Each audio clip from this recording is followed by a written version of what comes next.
മക്കളൊക്കെ സ്കൂളിൽ പോയി തുടങ്ങിയിട്ടേ ഉള്ളൂ. അതുകൊണ്ട് തന്നെ വിദ്യാഭ്യാസ ചെലവ് ഇപ്പോൾ ഒരു വലിയ വിഷയമല്ല. പക്ഷെ ഈ ഒരു സാഹചര്യം അങ്ങോട്ട് മാറും. ഒരു 10-12 വർഷം അങ്ങോട്ട് കഴിഞ്ഞോട്ടെ. +2 കഴിയുമ്പം അവരെ ഹയർ സ്റ്റഡീസിന് വിടണ്ടേ?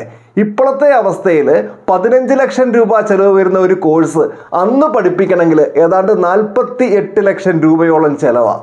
അന്നേരം പണം അന്വേഷിച്ച് ഓടി നടക്കാതെ ഇപ്പോൾ തന്നെ സ്മാർട്ടായിട്ട് ഇൻവെസ്റ്റ് ചെയ്ത് തുടങ്ങുക. നിങ്ങൾക്ക് യോജിക്കുന്ന മ്യൂച്വൽ ഫണ്ടുകളിൽ ലംസമായിട്ടോ SIP ആയിട്ടോ ഈ 2 രീതിയിൽ ഒക്കെ ഏറ്റവും സ്മാർട്ടായിട്ട് ഡിസിപ്ലിനോടുകൂടി ഇൻവെസ്റ്റ് ചെയ്ത് മുന്നോട്ട് പോയാൽ ഈസി ആയിട്ട് ഈ ഒരു കോർപ്പസ് ഉണ്ടാക്കാൻ വേണ്ടി സാധിക്കും.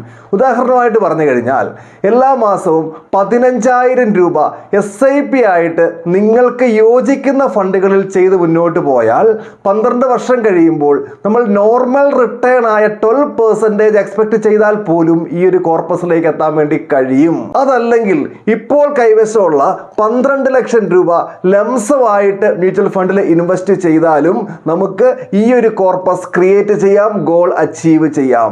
അതുമല്ലെങ്കിൽ 9,500 രൂപ SIP സ്റ്റാർട്ട് ചെയ്യുക.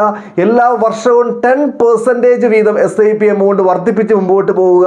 അങ്ങനെയും നമുക്ക് ഈ ഒരു ഗോളിലേക്ക് എത്താൻ വേണ്ടി പറ്റും. ഇങ്ങനെ മാത്രമല്ല, നമുക്ക് എത്രയാണോ ലംസമായി ഇൻവെസ്റ്റ് ചെയ്യാൻ പറ്റുക, എത്രയാണോ SIP ആയിട്ട് ചെയ്യാൻ വേണ്ടി പറ്റുക, അത് കൃത്യമായിട്ട് പരിശോധിച്ച് അതിൻ്റെ അടിസ്ഥാനത്തിൽ പ്ലാൻ തയ്യാറാക്കി അതിൻ്റെ അടിസ്ഥാനത്തിൽ ഇൻവെസ്റ്റ്മെൻറ്റ് ആരംഭിച്ച് ഈസി ആയിട്ട് ഇത്തരം ഗോളുകൾ അച്ചീവ് ചെയ്യാവുന്നതേ ഉള്ളൂ.